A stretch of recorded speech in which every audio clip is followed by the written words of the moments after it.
पहाड़ों से एक आवाज आई थी। ये कहानी दादी ने सुनाई थी। एक परी रहती थी बादलों में, एक लड़का गिना जाता था पागलों में। कहता था बादलों से कोई आने वाला है, जमीन पर उतरकर मेरी सांसों में समाने वाला है।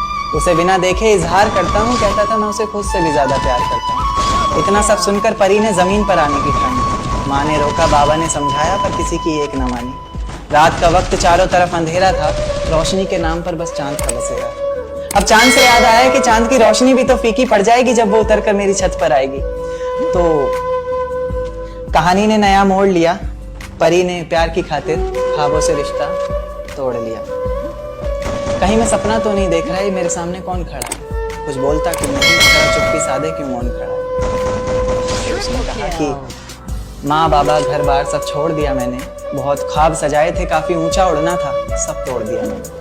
आज से मेरी किस्मत के ताले की चाबी तुम हो, बेचैन सी मेरी धड़कन की बेताब। पहाड़ों से